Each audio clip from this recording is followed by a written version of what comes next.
Hello everyone and welcome. Today is the 1st of July. We're halfway through the year already. It's just flying by so fast. And it is a new release day for Stampin' Up! For online only category. And I thought that I would come in and share with you what I've purchased. And you can see I've created a little bit of artwork as well to share with you with some of the products that I've purchased. I'm going to start off with a little cheer set. Now this comes in a bundle. You have a stamp set. It's a photopolymer stamp set. And you can see I've already done quite a bit of stamping with it, but you also have these little cheer mini punch packs.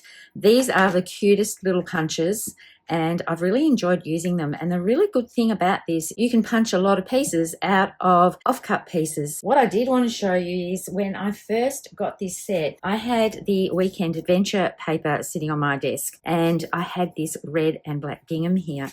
And I think they make the cutest little stockings. You don't have to stamp the image and then punch them out. You can look at your pattern paper, which you can see I've done across here, and punch the shapes out of the pattern paper as well. But don't they make the most gorgeous little Christmas stockings? Or you could use these on a winter adventure page if you wanted to, because we all love wearing our Ugg boots and our thick socks as well. So think outside the square with this. It doesn't necessarily have to be Christmas. This one I just had to have, and we are going to be using this on a weekend retreat I've got coming up very soon that I run with Danny Edwards. And if you're in the Melbourne area, we still have some places left. So I will put a link to that below if you would like to come along. Part of the gifts for the retreat are the Take a Bow papers here that you can see that I've used. So I thought I would do some layouts for inspiration for people. And this is actually from a 3x4 guide that I created fairly soon after I joined up with Stampin' Up! Last year using the Country Lace papers. Now the Country Lace papers are a 12x12 paper pack. This is a 6x6 paper pack, but it translated quite well to this layout, I think. I've got the stamped images of the gifts here, the punched elements with the trees from that mini punch, and I've used my favorite alphabet, the Party Alphabet dies, and just adding a little bit of tearing detail on this. This is just a strip of paper that's left over that I've torn out the white from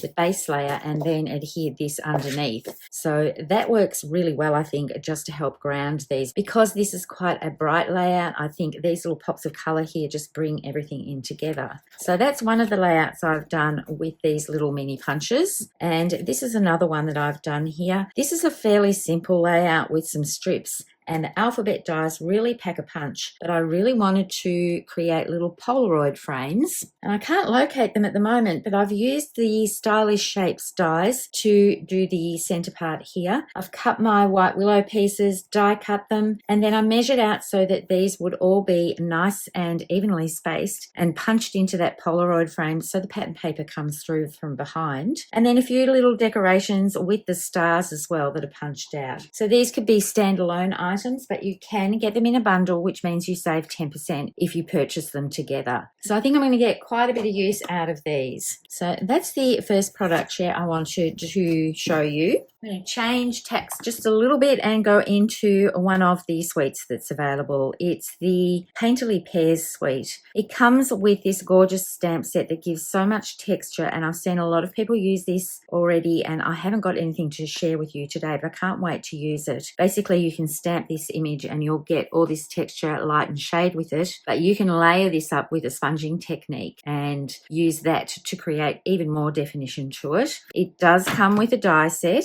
so it's easy to punch out. I'm just going to leave the dies off to the side. I'm getting to the paper in a moment. I'm sort of going back to front, starting with the stamp and die set. These are the coordinating dots that you get with them, and they're fairly low profile, which is wonderful, and lots of shiny, glittery pieces in there, and then you can see they work perfectly with the paper pack. And there's also a, what's it called? Mossy, Meadow and Gold trim, and that's got a gold fleck through it as well. So this is all rather gorgeous. And the papers themselves, I didn't actually purchase for the pear designs. Now I am working on some layouts with this at the moment, but they're not quite finished off, so I'm not going to bring them in yet. They're basically just foundation pages at the moment. But you can see all the prints here are the gorgeous pears, and they're quite busy papers. I'm just going to spread these out. I love the depth in this one with the dark background. And then you have this one as well. So quite a busy pattern paper. So if I was using this on a scrapbook layout, I would probably pare it back a little bit. Oh, sorry, that was a little bit of a pun that I didn't even mean to say. So I wouldn't use as much of the paper. And this one here is definitely my favorite out of them. I do love this as well, which is perfect design for cards or just to frame out a single photo. But I bought them mainly for the reverse sides because I think these are quite flexible. And this one here sort of reminded me a little bit of Australian wattle flower trees. I can see this being used. Green and gold works really well with sports photos for cricket. You can bring this one in as well. This is Secret Sea, and it just goes well with all of the patterns here. You can see how well it works with all of these tone-on-tone type patterns. So I'm looking forward to sharing with you what I've created with the 6 sheets of this. And I sort of wish that I had stamped one of the pears to show you how wonderful it is. But you'll find a lot of inspiration out there on Instagram where people have used this set already. And you get 2 small pears and a large one, and then supporting elements and cute little floral elements as well. So I can't wait to sort of stamp this and get into it. And now I'm just going to put this one aside and bring in the next piece. While I'm on the show and tell for the paper, I'm going to show you this designer series paper. It's called Need for Tweed, and I've got to be perfectly honest, I really only bought this because I loved just 3 of the patterns really, but you get 3 sheets of each. I love this sage type color. I think it's Old Olive actually for Stampin' Up. And I love the reverse of this with the neutral tones. These 3 papers here I love, and this one as well I quite like. And I bought it mainly because I saw some artwork done with a llama set that I'm going to bring in and show you in a moment. And they used this red paper. Now, we don't have a lot of reds in the Stampin' Up range at the moment. I'm sure there'll be more coming very soon as Christmas gets closer. But these were the papers that I liked the most, these colorways here. These ones, I have to admit, are going to be a little bit of a challenge. They're big and they're bold, and it's a big basket weave, a little bit like woven textured, but a bit more intense.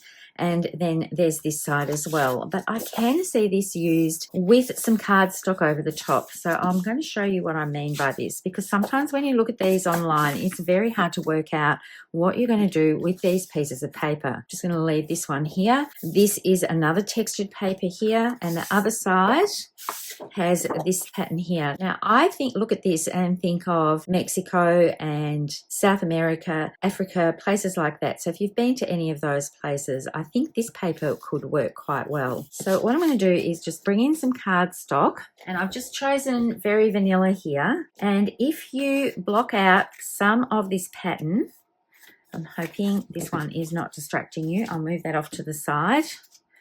So if I put this out like this to frame out my paper, you get the idea. You just see a portion of this around the outside, and I think it creates for some lovely texture. It's not something that when you look at it, you would think, how am I going to use this amount of pattern on a scrapbook layout? But when you look at it like this, I'm hoping that will help you visualize how you could use these papers. I think that'd also be fun, cut out of the letters as well. This one's not quite the right color. So I'm just going to bring in a sheet of black here and show you how this would look on a page. And it would make quite a cute masculine layout, I think. So it's all dependent on how much of the pattern you want to show and what colors that you put with it. I'm going to bring in the basic beige for this one, and you can see just a little bit of that creates a good visual impact, just enough of it to help support your photos. And of course, you could also do the same thing with this one with a piece of black as well. And you can rotate it depending on what way you want the weave to go. So I'm hoping I'm going to be able to do something with these that might help you use them. So let's put these elements aside and bring in some more stamp sets. There are quite a few Christmas items that are in the release today, and one of them is Jar of Joy, which is a brand new stamp set, and it coordinates with the Sweet Jar Punch, or the Sweet Jar Builder Punch, which I've used previously with the original stamp set that they came out with. And I've just created some very simple cards here. This card here is inspired by artwork on the website for the Llama and the Sausage Dog stamp set. I'm going to bring that in because I've already referred to it twice. So I'm going to bring that in a moment. But I quite like this sort of strip design for the card. And I've just put these onto some garden green A4 cardstock, which has a nice weight to it for cards. Things will stand up perfectly. Then I've brought in some garden green two-tone cardstock so I can have a lighter green behind here. And I've stamped this as a layered stamp here. So I've stamped this one in the early espresso first, and then I brought in pecan pie to layer over top. Chelsea did this quite some time ago, and I'd never thought of doing it. Instead of stamping the larger image or the lighter shade first, stamp the outline piece first and you'll be able to line that up so much easier. So I've just stacked these on. I've put some little gold foil pieces on the top of the jars here just to give them a little bit more bling, and I love how these have turned out. This is quite a standard sort of card here, but it's still, I love how this works. A simple square on a larger rectangle, and the square gives your image somewhere to live, and it's a perfect spot here for your sentiment. And once again, I've used the Stylish Shapes dies here, and I'll put a link to those below. And I quite love how these little ornaments will hang from the top of a jar. And this little snowman, I absolutely love him. So he's a layered stamp. There is the piece here that you stamp with the snowman and the snow pieces, and it stamps the hat as well. This little one here is the scarf and the hat trim. Now I have stamped this in smoky slate, and then I've used real red for the scarf and hat trim. This is one stamp image. So you can see here, this is just one stamp image, so you can line it up really easily. I would recommend stamping the snowman first. And then I've just gone in with a black marker to make his hat black rather than keeping it as grey from the stamped image.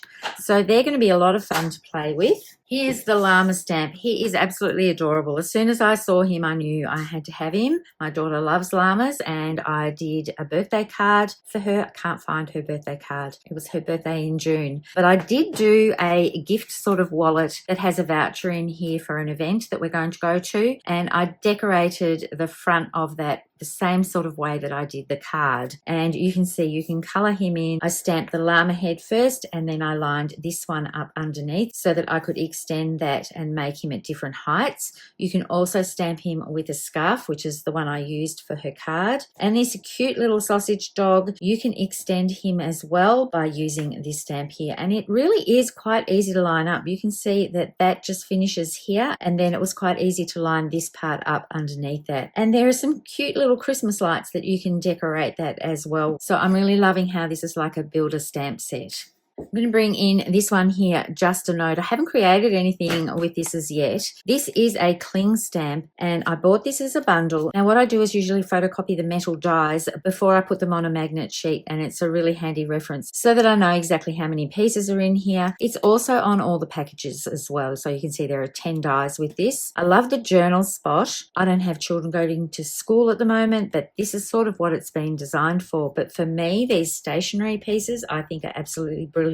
They're pretty much like real life size. So paper clips, the top of a bulldog clip, another clip here. I can see these items being cut out of foil paper and making them look really realistic to add them to my scrapbook layouts. And of course, I love this note paper piece as well. If you've got lined pattern paper, you can just die cut that piece out and you've got your journaling spot, or you can stamp your lines onto here if you want to as well. And then there are some other little supporting elements here to help dress up your page. So this was a must-have for me. The other stamp set that I've purchased is this Tractor & Co. When I saw this, I thought it was pretty cute. I wasn't sure if I needed it. And then I saw the artwork that was on the website, and I just had to have it. So I have made a little card here for Christmas, and this is all die cut pieces. So I'm going to open this up so you can have a look. There are a lot of dies in this set. You could definitely buy just the dies if you wanted to, but I wanted to have the supporting stamp sets as well for this because there are additional details on the wheels and little lines on the actual tractor itself that come up with the stamping. It's probably easier to look on the stamp case here, and there are lots of little details. So you can put a haystack on there, corn, pumpkins, but I've gone for Christmas trees, of course.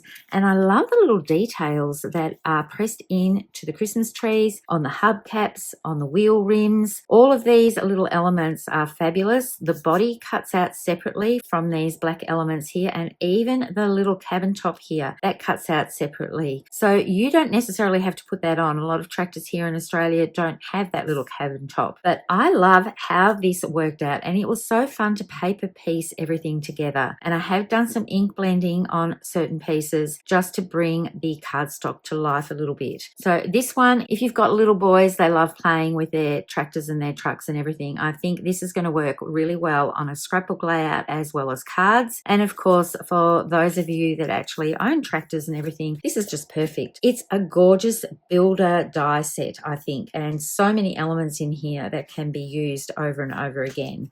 So I just had to get that one. So I've saved this fabulous 3D embossing folder to last, and I've got some panels to show you. I've had a whole lot of inky fun with this. I just came back from a 3-day weekend retreat that I attend each year that's run by two gorgeous crafty ladies, and I get to go to these and just play. I don't run them at all, so I have a lovely time playing and just doing what I want to do for the whole weekend. And Tracy Fanges did a demonstration using this embossing folder, and I had brought it with me. And when she showed her techniques with ink and everything, it just brought back all the things that I used to do with embossing folders. And then you forget these things. You don't do them all the time. You try and think of new ways to use them. So this was a whole lot of fun to watch her create and then go off and do my own thing with them. So what I'm going to show you with this embossing folder are the pieces that I have created with this. You can see it's a beautiful 6 by 8 inch one. There's so much detail in this. It's absolutely stunning. So I cut a few 6 by 8 inch panels, and from the leftover pieces, I've used those as well. So this first one I've got here, I have used the debossed side. So this is the embossed side here where the flowers are raised. I've used the debossed side. So I've run this through with just white willow cardstock. I've used my blending brushes and ink blended onto each section. So I've used crushed curry, mossy meadow, and early espresso. So basically, once it's been run through, I've gone in with the appropriate colors and inked the areas that I wanted to highlight. I haven't inked the background with my brushes at all. I'm going to explain that in a moment. And I did lay down a lot of ink for this because I wanted intense colors on this. So after I'd got the colorway that I wanted, I've come in with my early espresso ink. I've opened it up and I've run that across the panel several times. You can see I've got a couple of lines here, but that doesn't really worry me. And what that has done is picked up this background area here. So that is the piece that is raised on this because I'm using the debossed side. And I've swiped over that several times to build up the ink. And then I did go back in with my blending brushes and just go over some certain parts of that just to bring some more color out. But look at how the color picks up on the veins of the leaves and the details of the sunflower, because not only is this background raised, those details are raised as well. So that's where you can pick up on all that detail by swiping your ink pad over that. It really does look fabulous. So the second one I played with, I've used the debossed side. I've done my ink directly onto the folder. So whatever ink I wanted, so I've used early espresso on the center part of the florals, and then I've used crushed curry on the petals, and then I've also gone in with Mossy Meadow. And then I've put my piece of cardstock on here, closed it over, and run that through my embossing machine. And then you get a bit of a different look. You can see this is quite vivid because I worked on this piece for a little bit, putting layers and layers of the same color ink over the top of each other to make it a little bit brighter. So this gives a different look altogether. And then I've got my early espresso ink and I've gone across that one as well. I haven't done it as many times to give a softer look. And then what that leaves you with is ink on your embossing folder. So what I've done is use that ink, spritzed it with water, put in my panel here and run that through, and I get this gorgeous look here, which is different from this one altogether because this has already had the ink transferred just from doing the dry embossing. By adding some water, it moves the ink around a little bit and it spreads it out, and you can see there's little water pieces here, so it gives a watercolor type look. And I have taken my ink pad and I have run over the top of that as well. So this is all using the debossed side of the cardstock. If I turn this over, you can see this is all the embossed side here. I love how these have come out. And then for the next ones I'm going to show you, they're using the embossed side. So I'm just going to hold this up next to each other. I don't know if you can tell the difference. So the florals and the leaves are pressed in and the details are pressed up when you use the debossed side. This one does it in reverse when you use the embossed side. So you can see that's probably the easiest way to show you. You can see this is the debossed side. So I would have done all my blending into this or inked up on the folder on that appropriate side. This is the embossed side, which is what I've used for this one here. So this one I have ink blended onto the embossing folder and run that through with a piece of cardstock. I haven't run over the top of this at all with my espresso ink, because if I do that, it's going to pick on these large pieces of the florals, not the delicate pieces, and the same with the leaves. It will put the brown ink onto the raised portion of the leaf, not the debossed side of it here. So this gives a totally softer look. And then I did the same thing that I did with this smaller panel. Because the ink was already on my embossing folder, I spritzed it with some water and then I simply ran it through. Now, I wanted to show you, I had some of the gold foil. This is the brushed gold foil paper, and I just wanted to run it through something with a bit of glitz and shine to see how that worked. So I love how this looks. Now, this is the embossed side, so you can see this is the debossed side here. So what I did, I know I just said to you, don't run your ink pad over the embossed side,